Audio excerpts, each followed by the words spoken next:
Us through the situation of game-winning shot. Yeah. Well, it was 7 seconds, and we had designed the play, but they kind of it was denying the inbound, so I had to catch it back half court. So just basically after that point, I just knew the screen was coming up, and I just tried to come off the screen, and he kind of went left. So I feel like I crossed over, and then the big man was right there, so I just kind of picked the ball up and split it, and then I just shot a floater, and it just went in. So. David, how does it feel to have the game-winning shot in a championship game, a postseason tournament? I mean, it feels great, honestly, but I just glad we got the win with the team, and there was some big plays before that gave me the chance to even hit the game winner. Quincy, you got going in the latter part of the second half after they made that push. Talk about your offensive game, Dave.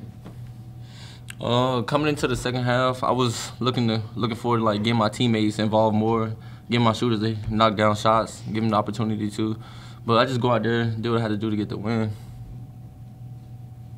Can you talk a little bit about TJ's defensive effort on Strus? I mean, he was physical with him and really made him work for everything. I think that's just props to TJ, just taking the role to, take out their best player, and that helped us because throughout the game he was struggling to hit the shot that he wants because he's a really good player, and when you just take him out their rhythm, that's hard for him to get back in the rhythm. So this is a good job for TJ. Yeah, not only TJ, I give some credit to Justin Brown. He stuck him in the first half, held him to 4-7, I think. So I give him credits.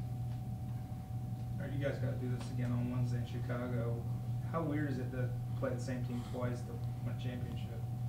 I think it's kind of cool, it's different, you're used to one game and you're done, but you got to show grit and, go out there and get another one. It's hard to beat a team twice, but, we got to go out there and do what we do. Just want to talk a little bit about the home energy. How important was that for you guys? That was probably some of the best crowd that I've seen most of the season. Yeah, I like to thank the crowd. They came out and supported us tonight, which was unbelievable. I like to give them credit for helping us come out and play hard and just keep us motivated to want to even win. David, over the past year and a half, you have been the guy that this program has been built around. And to see it come all full circle to tonight, what does that mean for you? Well, I mean, it's just a great feeling to just, be in this position to win games and be playing at this time of the year. It's a lot of teams that are at home, and, we get to end our seniors with a, just the right way, with a win. And honestly, I think, all of us were invested in the dream, every single person that stayed. And the thing is built around all of us because without each one of them, we wouldn't be in this situation. So.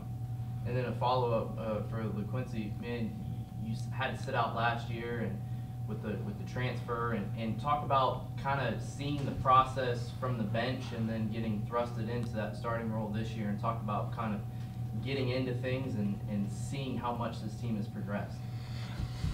Honestly, I say the process, I trust it, honestly. Before the season even started, we all had that mindset of we wanted to change the culture and we want to win. And, everybody pretty much brought in and keyed into winning.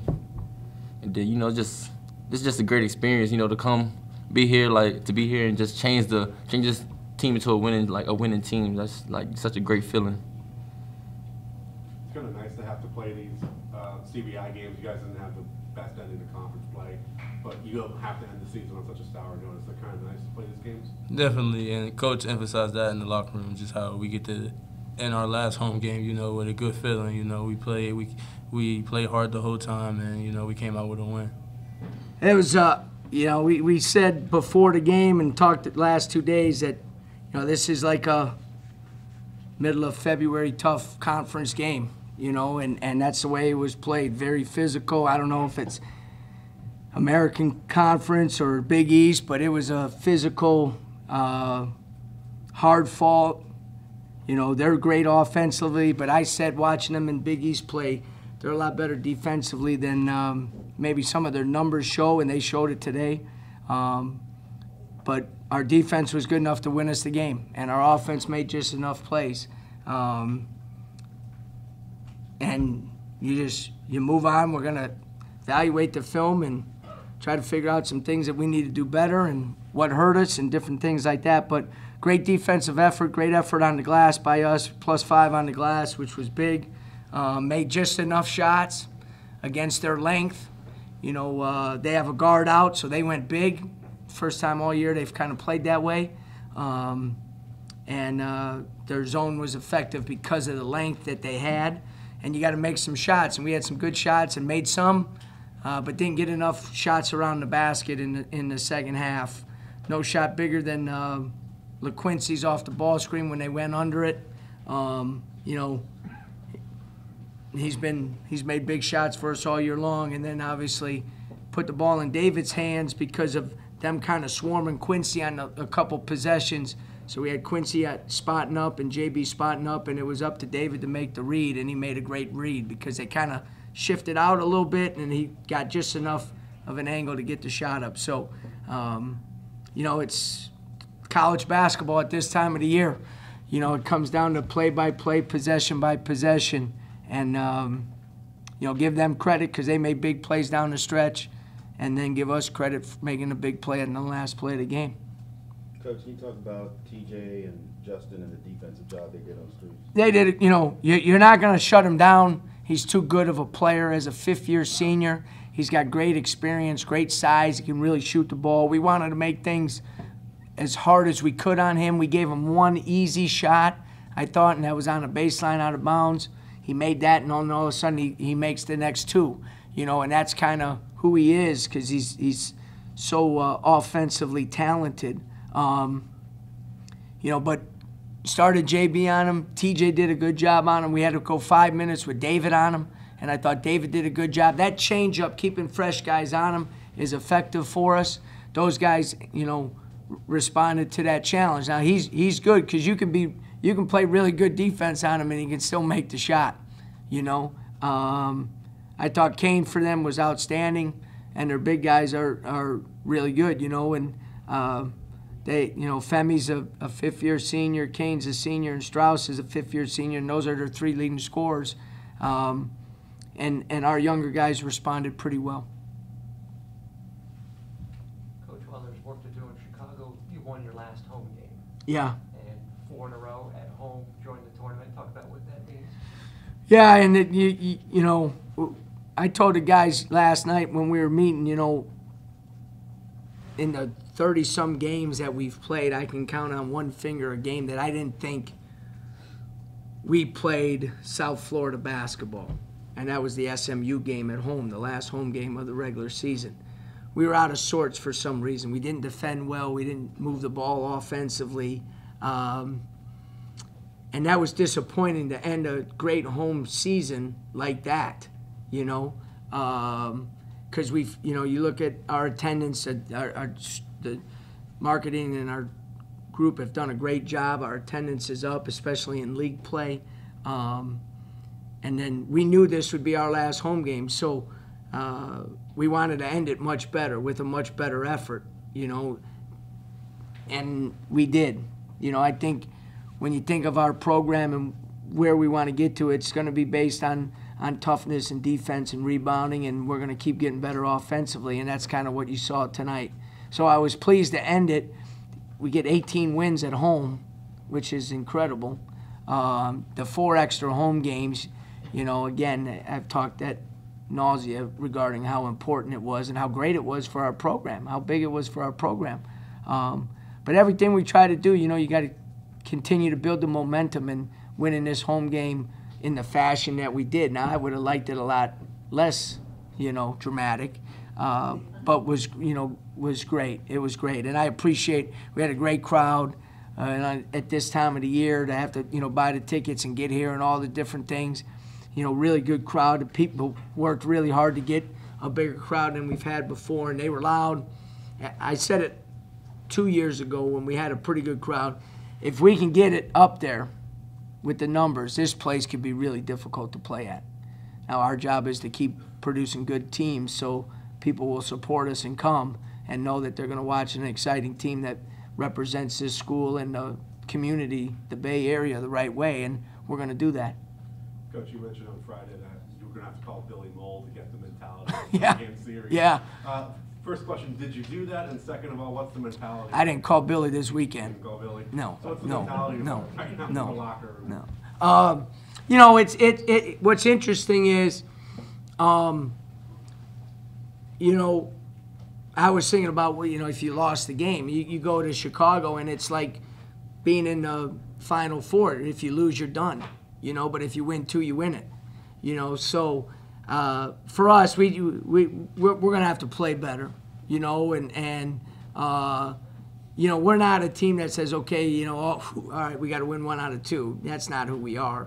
That's not who Q is. That's not who David is. That's not who Lex is. You know, that's not who our guys are. So, you know, we're going in there with, to play better on Wednesday night. You know, we got to get better tomorrow in terms of our adjustments and some things that we didn't do well, and then hopefully play better on Wednesday night.